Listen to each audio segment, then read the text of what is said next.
Don't even trust those other lawyers. There's lots of Camp Lejeune commercials, but ours is the real Camp Lejeune commercial. Dave, what I'm wondering is if we have the right Dave Sheridan with us, because your voice sounds so much like the people on the commercials. I think we have the other guy. All right.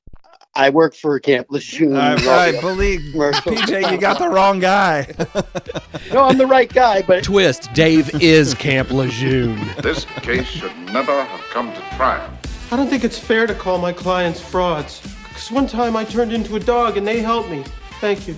Your Honor, we would like to withdraw our plea of not guilty and enter a plea of guilty. This trial is a travesty. It's a travesty of a mockery, of a sham, of a mockery, of a travesty, of two mockeries, of a sham. If we are to have faith in justice, we need only to believe in ourselves. And the truth shall set you free! How do you plead, guilty or not guilty? Oh, guilty, but with a real good excuse. I think the truth will come forth. You can't handle the truth! Hello, everybody. It's time for more Law Lite, brought to you by Foreman Watson Holtry, FWHlegal.com. Today is a special show because... well, part of us are situated at the high. I have really. That's the second week in a row. High-rise. White brick edifice. The high-rise white brick edifice at 530 Frederick Street, Owensboro, Kentucky. We are back in where we're normally in the library studio. Indeed. Because it's been cleaned out from trial preparation. But notice I said not all of us are here because PJ has come through once again with... a great guest, and I'm real excited. He continues to pour it on with another great guest. There you go. It's just because I have so many famous friends. Yeah, it's because you're famous, right? We have Dave Sheridan with us today. That's right. Dave is patched in by phone and marvelous technology. Dave, can you hear us okay? I can hear you perfectly well, and I want to let the audience, I win over 93% of my cases. That's a lot better than me. You're in the wrong profession, sir. Objection. I want everyone there listening to know, if you've spent any time at Camp Lejeune, please reach out to Dave Sheridan. There we go. You've been watching the same TV I've been watching. It's all over the place. I was recently on the set of a werewolf movie. It was in North Carolina. You know the way sometimes movie shoots are grueling, especially like a werewolf thing where there's all this makeup and prosthetics. Right. And it was sort of like being, in a concentration camp, because it was just a painful 14-hour day shoots, and I kept saying, have you spent time in Camp Lejeune? Okay, you're gonna have to. Is there something going on at a place called Camp Lejeune? Oh, have I goodness, missed something? PJ. Apparently, for the last 800 years, Camp Lejeune has been is worse than Auschwitz. Yes, you know what I mean? It's Somewhere been dishing out dirty water. The water of Camp Lejeune, which is where a great deal of our Marines did their basic training. Back in the late 60s and 70s, the water there has been found to be directly a cause of different types of cancer. Yikes. There had to be some legislation passed to allow these lawsuits, but they've just within the last, I'd say 3 months, in the last month, they've become, widely advertised, lots of firms jumping on the bandwagon for it. Oh boy. Yeah, if you were in North Carolina filming, Dave, I'm sure it was prevalent there because that's where Camp Lejeune is. So. Right. Oh my God, it was every channel. I couldn't get away from it. You know what I mean? Yeah. And nothing against nothing. I know you guys are connected to some law firms and stuff like that, but the reality was like, okay, here's a class action lawsuit.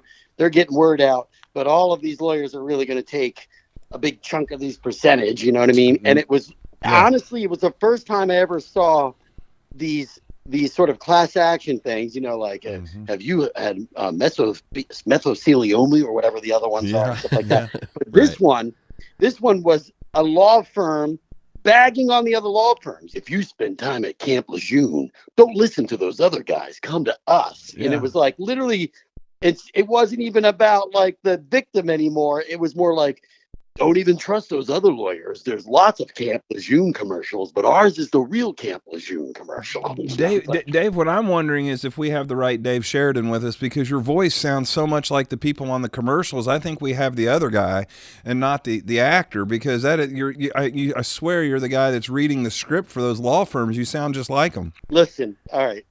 I work for Camp Lejeune. I believe, PJ, you got the wrong guy. Thought it would be, no, I'm the right guy. But, Twist, Dave is Camp Lejeune. Well, I make a lot of horror movies about camps, and this camp actually turned into be a horrific situation. So, PJ, for those that don't know Dave Sheridan, which would be like just a handful of people, right? Why don't you tell us a little bit about him, ask him some background questions, and then we'll jump into a couple things that I'd like to discuss with him. Well, I am terrible with introducing people. Well, how do you know Dave? Okay, so I met Dave. We are, as you know, currently in pre-production on our new project, New Year's Eve. And you're not nearly as good at it as he is. No, I'm not. Well, plus it's because I'm kind of congested right now. I think it has something to do with that. But a friend of ours had gotten mine and Eric's. Eric's my producing partner for those listening. Anyway, we reached out to this guy named Lance Wagner. Lance got us in touch with Felissa Rose, who, if you're not familiar with Felissa, she is an actress. She's got over 160 credits. She's a horror icon. She was Angela in Sleepaway Camp. She's great at what she does. So we sent her the script, got in touch with her, sent her the script. She loved the script, and then we had a phone conference with her. She said, is there anybody else that you might be interested in being a part of this project? And I said, well, ironically, there's two potential actors that you're familiar with, or or you're friends with, that Eric and I were talking about. Dave was one of them. Hannah Fearman was the other. And she goes, sure, I'll send them the script and let you know what they say. Well, obviously, Dave read the script. It was one of the best scripts he's ever read, and here we are. So that's how I got connected with Dave, and the rest is history. Well, this was 100% the best script I ever read that was given to Felissa via a person in Kentucky. Right. So it was one. Well, Lance is from Texas, so we went from Kentucky to Texas. So it's the best one from Kentucky to Texas that he's ever read. Absolutely. No, because there was one other from Kentucky to Texas, but at one point you sent it directly to me, so then that now qualifies. That's true. To me from Kentucky. This guy thinks like a lawyer. I'm just not convinced this guy's an actor, man. Although we are going to twist this and talk about how they say that, the courtroom is the world's greatest theater. There you go. But absolutely. We'll get to that. Since PJ sucks at introducing people, and since Dave, nobody knows, your career better than you, I'll let you tell our listeners a little bit about some of the films you've been in, and some of the things. I've got this long bio here, and I could go through it and plug through it. What's some of the highlights? I started off my career out of college. I worked at Saturday Night Live, and from there I went to the Second City in Chicago, where I directed and wrote and acted and everything there. And then I was sort of discovered out of Chicago by Viacom and MTV, where I was hired to create a TV show called Buzzkill in the mid-90s. And that was like a hidden camera prank show. And I went on to work with Jackass and Punk'd and Spy TV, Scare Tactics, Totally Hidden Videos, so many hidden camera shows that I've been a part of. And I'm a film actor and a feature film writer, and I've written screenplays for Jim Henson Company, DreamWorks, Paramount, New Line. Rambo 5 is mine, actually. Just like now. Oh, really? You didn't tell me that. On that. I didn't know that. That'll be I didn't know that either. Yeah, Final Blood is what I titled it when I wrote it. And the first one was Rambo. No, was it Rambo First Blood? First Blood, yeah. Right. I wrote the last one called Final Blood, but I think they called it Homeland, and I think I also had it called Homefront. Okay. Homefront was one draft, and then Final Blood. I realized, oh my God, Rambo Final Blood. That's what I got to call it. And but I had a deal with Stallone that right off the top they said, you'll write it. He's going to get full credit, and he'll do a rewrite on your right. I got paid for one pass in the story. So, gotcha. But I got to work with him, and that was freaking awesome. Wow. It was worth it. A lot of people were saying, why would you do that? Why would you do that? And I was like, come on. It's either that or nothing. Right. You know what I mean? And you got to work with him. I did, yeah. The worst thing that came out of that was one day I went into the office, and he was doing the really rough cut of the first Expendables. And he brought me into the edit room, and he goes, you want to watch a little bit of it? You want to watch a little of it? I was like, sure. And then we walk in, and the guy was 20 or 30 minutes in. He's past the first act of this rough cut, which is an assembly cut where there's no audio, And there's audio, but there's no sweetening, there's no soundtrack, there's no gun explosions, there's no CG stuff, there's just nothing. It's literally just a raw. Yeah. Stallone goes, "Where you at?" I just hit play, and we sat down, and I'm on the corner of a couch, like the little arm part. And now again, assembly cut is even longer than a regular cut, so the rest of it was probably 2 hours long, and we sat there the whole time. He never stopped it, but the only thing that cool, he was doing commentary. He's like, "I actually broke my neck there." And then because he did break his neck shooting that movie. I remember that. And he showed me the x-rays in his office and all this other stuff. But he talked about we're going to have explosions there. There's going to be music here. We're going to cut that. I'm going to put the guns will actually be firing, because the guys are just firing. They're not guns. And he's telling me stuff I already know, but it was just funny. He's like, "I'm going to edit this. This is going to be a finished movie when we're done." I go, "Yeah, I get it. It's going to be a finished movie." We watched the whole thing. He just got caught up in it. He got caught up in watching it. Well, he was excited. Right, but it ruined the movie for me. Yeah, but was your butt numb from sitting on the corner of the couch? Yeah, and I didn't want to see the movie anymore because I was like, you just showed me the entire crappy version of this movie, which, and the movie's actually very good, but it's like basically your parents saying, "Hey, you want to see your Christmas gifts? Unwrap first, and we're gonna wrap these later on. It's November now, but they'll be underneath the tree wrapped up." It's like, why would I want to open the Christmas gifts? Well, it's too bad it wasn't Expendables 2. That was much better than the first one. I'm sure the assembly cut of that was thrilling. Well, that was the worst part about the writing the gig, was he even said, "I don't even know if I'm ever gonna make this movie. Right now, it's all Expendables." He said, "I'm not even going to do this Rambo 1 until after I make Expendables 2. I didn't know that. Mine was Final Blood. You see how they tweaked it? Right, and they should have kept with that. But Final Blood, no. The problem is anything I typed in, he had to get rid of for legal purposes of his version, because I'm not listed as I got 25 grand to walk away. You know what I mean? Well, I'd do that. It was Writers Guild, though. I got a Writers Guild gig. It was Writers Guild, minimum wage. He probably used about 30% of my script, which was the main part of the story, the whole Mexican cartel and him returning home. Yeah. The only difference was mine was that it was a girlfriend's daughter that he met in town. It wasn't a relationship to the maid or whatever it was, I think in his thing, it was the caretaker's daughter or something. I'm going to preface by saying this. I'm this little nobody here in Owensboro, Kentucky, right? I actually remember Buzzkill back in the day, but my first real exposure, knowing you, remembering you, was Scary Movie, Bubble Boy, Corky Romano, right? That was my first real exposure to you.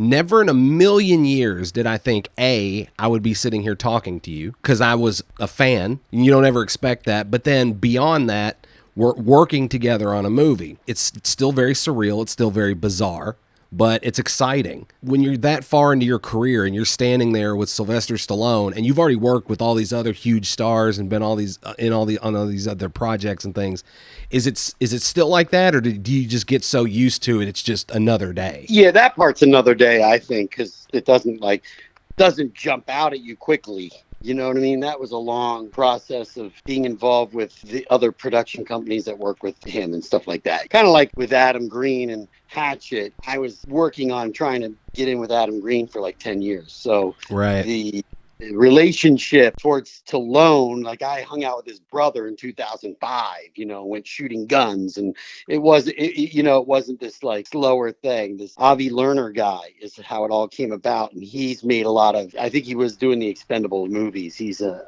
Israeli guy. I forget the name of his company, but I met with him so many times, you know what I mean? And was saying, I have an idea. Right. I have an idea.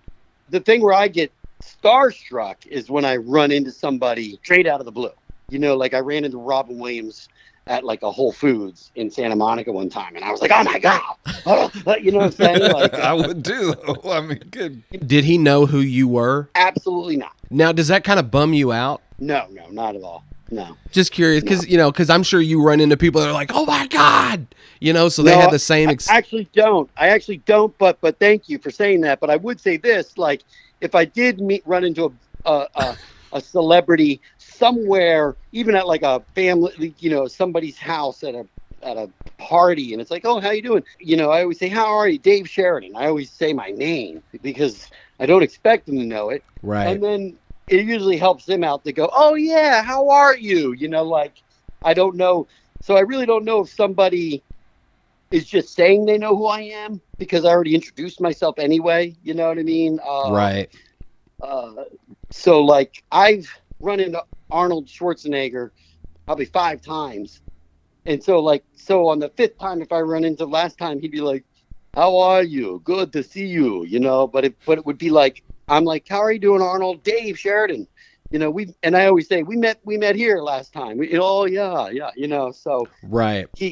I don't think he would remember, but the one thing I know is you do need to say your name to somebody, and you do need to say that you met them somewhere else, because they're always going to act like they know everybody because they don't know. Right, you know what I mean? Right. Well, that's the other thing too. Like, you do so many appearances and things, the chances of you ever, I mean, the chances of you remembering someone, I'm assuming, is very, or, you know, at least their name. I'm sure you can remember faces, but names, yeah, it's a really small chance. Yeah, exactly. We took a little detour on Stallone, but I want to make sure that our listeners know some of these other notable films. Some of them have been mentioned, but we have, you said Corky Romano, right? Mm-hmm. Right. And Ghost World, Bubble Boy, and Devil's Rejects. That's the only Rob Zombie film that I'm a fan of. I don't hate his movies, but Devil's Rejects is the only one for me that has any rewatch value. I would say most of Rob Zombie fans would claim that that's his best. It's his most complete film. And you have to take the Halloween ones out of the equation because they're not really his. So you know, you can't really say that's a Rob Zombie movie. He's just remaking Halloween. There's one here that interests me: the Fighting Temptations with Beyonce and Cuba Gooding Jr. And that was a fun one. And PJ and I were actually talking about that before. I like Cuba Gooding, and I mean, I've noticed Beyonce. Right. I mean, Goldfinger. Tell me about those two. That interests me. Like, I mean, those are two very interesting. What was working with them like? They're both different people, so working with them was different. Cuba was more of a friend on set. We hung out a lot. You know, my best friend at that time was his assistant. His name's Carter Swan, and he just executive produced Tom Holland and Mark Wahlberg in that big epic Sony movie. Who were they? It was called Uncharted is the movie. I took my kids to see that. This is a good movie. But, you know, just so everyone listening, the guy Carter Swan, who's one of my best friends, just chatted with him yesterday. He was Cuba's assistant on that film at 24 years old. And, you know, if you just put your nose to the grindstone and keep working, you know, at no matter what, and it's not about talent, but hard work is talent. You know what I mean? Absolutely. Talent takes hard. To be talented, you have to put in the hard work, but also to be somebody that's disciplined and works hard is a talent. That is a talent. Not everyone can do that, so that is a talent. But he's done very well. And that was the first time I've worked with him, was on that film. But he was Cuba's assistant. But we all like to go out. I forgot Mike Epps was in that film. He's hilarious. Steve Harvey. That film is actually chock full of some great, you know, we just had a ball shooting that movie. Faison Love is in there. When you say somebody is, like on that production, somebody acted as someone's assistant. Cuba Gooding had an assistant. What are like the typical roles of an assistant of a major star in a movie? They got to make sure that their bowl of M&Ms are filled. I'm like, I need an assistant. You're 25 to 30% a gopher, you know, like, hey, I need waters. I need this. Go pick this up tonight. Make sure there's reservations for dinner or whatever that is. But also at the same time, you might be in charge of driving that person is set. Like, pick me up at this time. Pick me, you know. And when we were shooting that movie, that was in Atlanta, and we were like 2 months in Atlanta. So then, you know, there's dry cleaning to pick up, and there's making sure his apartment has food stocks, so go food shopping. So it is definitely a lot of assistant living secretarial type of job stuff, but also taking phone calls and returning phone calls, because if Cuba's on set, you know, when someone calls, that would be Carter's job to be like, oh, your manager called. Like, you know, he needs you to talk to him about this, you know, just pretty much everything. But at the same time, everybody's different. And I would say someone like Cuba or myself, if I had an assistant, it's also more like a sidekick who's like, let's go to the bar. Find a good bar tonight. Do we need reservations for that bar, in that restaurant? You make them, but like, you know, what time they open till? Where are we going after the bar? Go tell those girls to come over here. So things like that. Travis is looking at me going, how can I make PJ into an assistant? No. Yeah. When do I get the assistant? And what I guess if I would have had to guess what an assistant does, the things that he just said, but I didn't know if there was some special role that now, did their names get mentioned in credits? Oh yeah. The assistant to Cuba Gooding. Oh yeah. Yep. I bet they even get IMDb credits. Sometimes. Or exposure points at least. Yeah. One of the things, Dave, that interests me is people see a trial on television or in the movies. When they come to us, it's like when you start to explain to them that the process takes a lot of time and that it'll probably be a year or two before they're actually in trial, and that the trials last, weeks and 2 weeks at a time. They're not something that are, in and out and that type of thing. It's the behind the scenes that people never see. And it's one of the reasons we do a podcast. It's one of the reasons we do ride along videos with, we really try to educate the public about the behind the scenes work that goes into a trial. And one of the things that I think is fascinating about movie making is the labor and the energy and the time behind the scenes. And that's truly where the movie's made, obviously. Yeah. From a pure project, detail-oriented, behind-the-scenes experience, what would you say was the most difficult job you've done? That's a good question. I think the one movie that never got made, I had a film in production with Miramax called El Camino Love Story, and it was a film that I wrote with Mike Judge, and Richard Linklater was producing. Terry Zwigoff was the director. Wow. And we went and, we went through everything, the casting, screen tests. I was just looking through my old VHS tapes, and I've got a screen test with Ashton Kutcher playing my nemesis that we shot for real, in an arcade, him throwing me up against a booth and stuff like that. And it was his first role. And he got cast, but then and we had Amanda Plummer as my sister and Shy McBride as my work. This guy Bob Gundry, he was the warden in Shawshank Redemption, played Ashton Kutcher's dad. It was a awesome cast.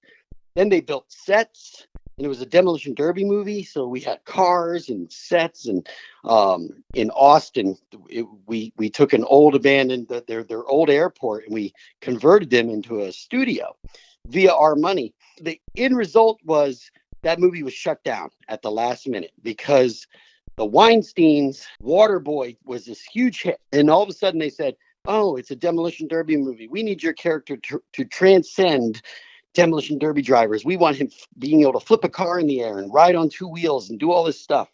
He's the idiot savant of driving, and in demolition derbies. Well, they took the script from $2 million to $7 million in the late 90s.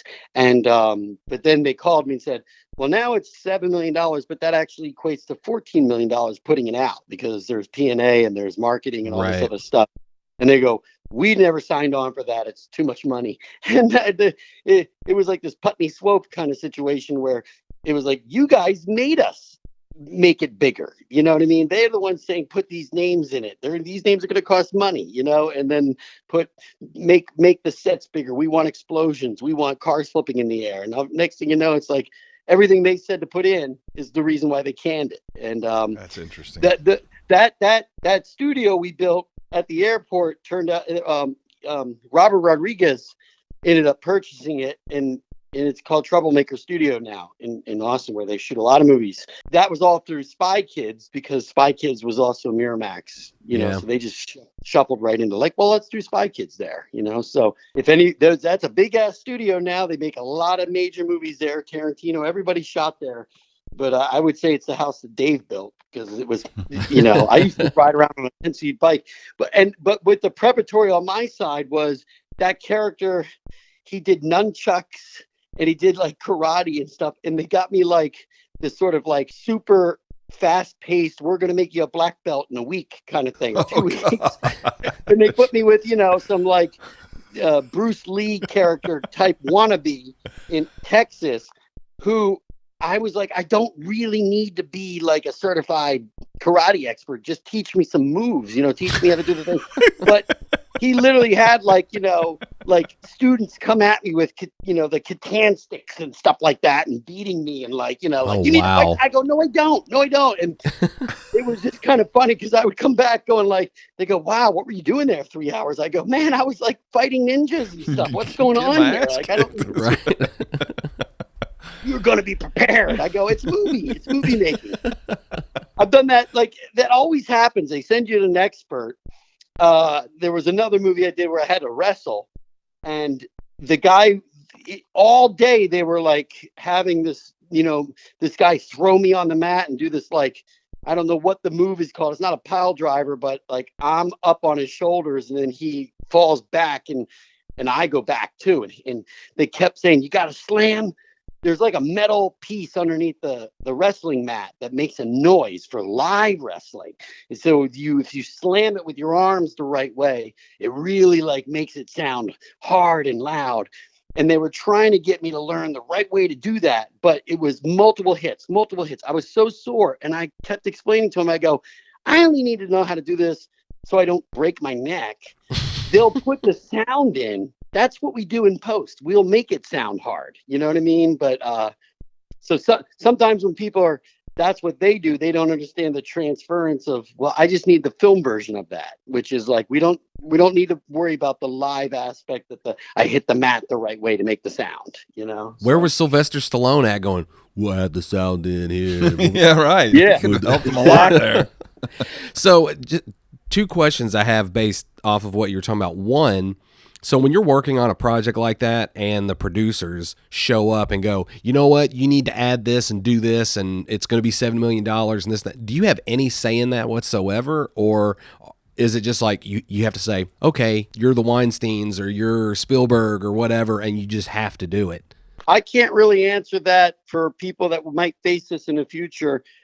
It really is a difficult choice because you either agree and hope for the best that your film is going to continue to be made, or you're agreeing and it's going to get ruined. You know what I mean? Right. If you say no, you might be just stopped altogether going, this guy's difficult. We don't need this kid. You know what I mean? He's fighting. He's not a team player. I think I said that to you on, when we were talking about some items in our film, New Year's Eve, and you're like, no, I don't want to do that, or I have to have it this way. And I was like, okay, is that if you want to die on that sword, let's move on then.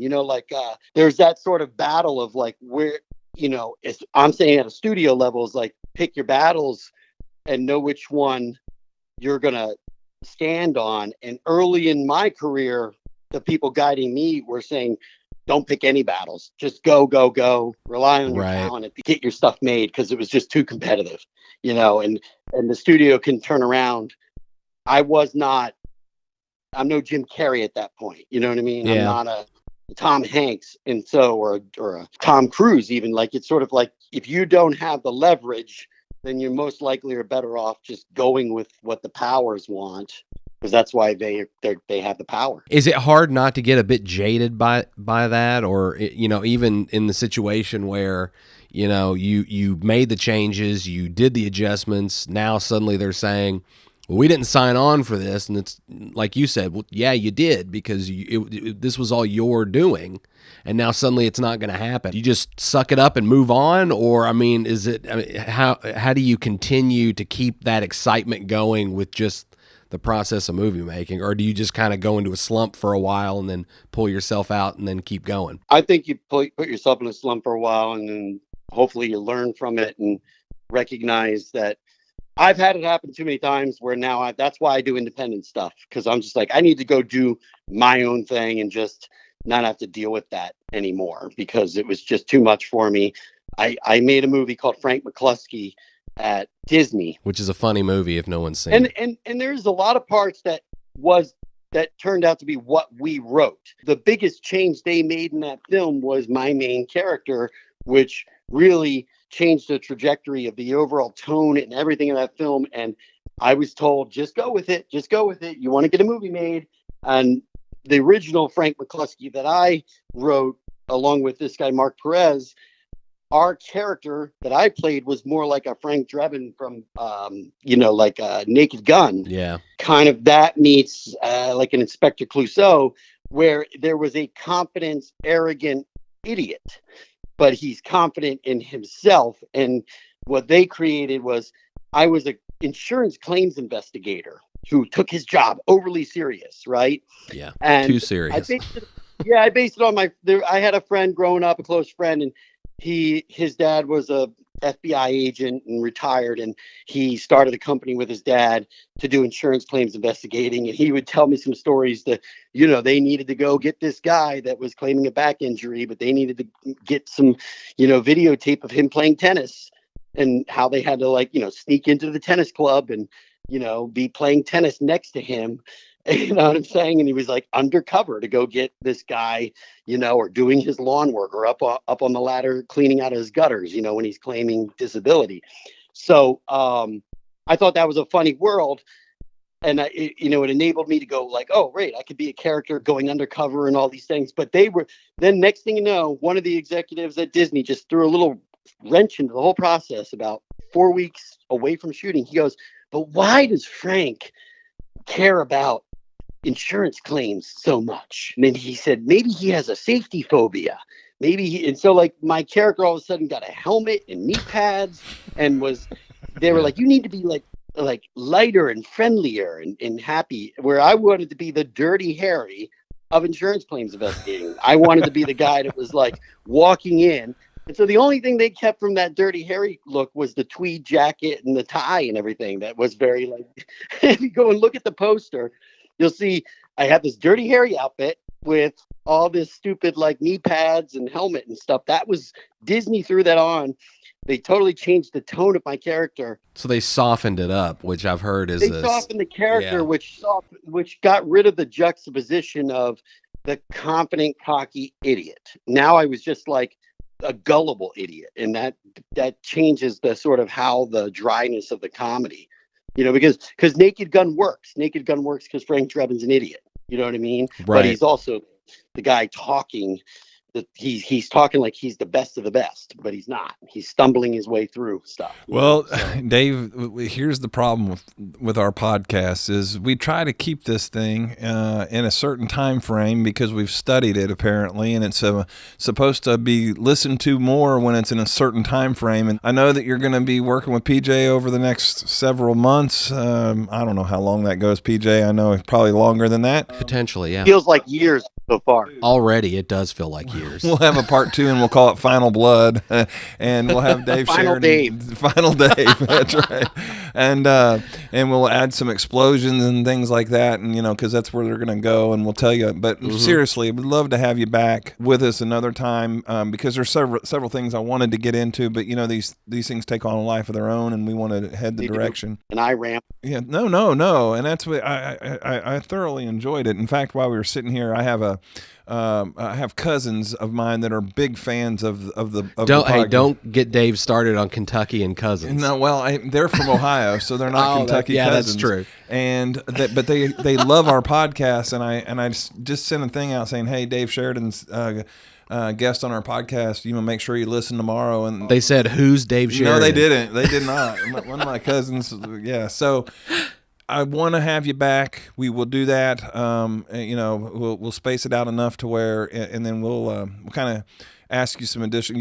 The one question I asked you today was one that was really I wanted to know, but thank you for your time. And wait, did I answer your question? You did, yeah, about the. Yeah. Well, that's good. It was an impactful question, I can tell, but.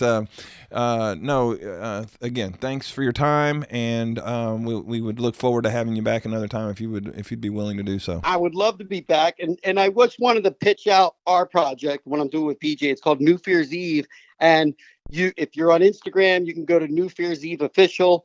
If you go to Indiegogo and you look up New Fear's Eve, there's a way to get involved to help us get the funding going. That's the beauty of this Indiegogo. It really helps support independent filmmakers like PJ, because there's a way to basically be involved in so many different aspects.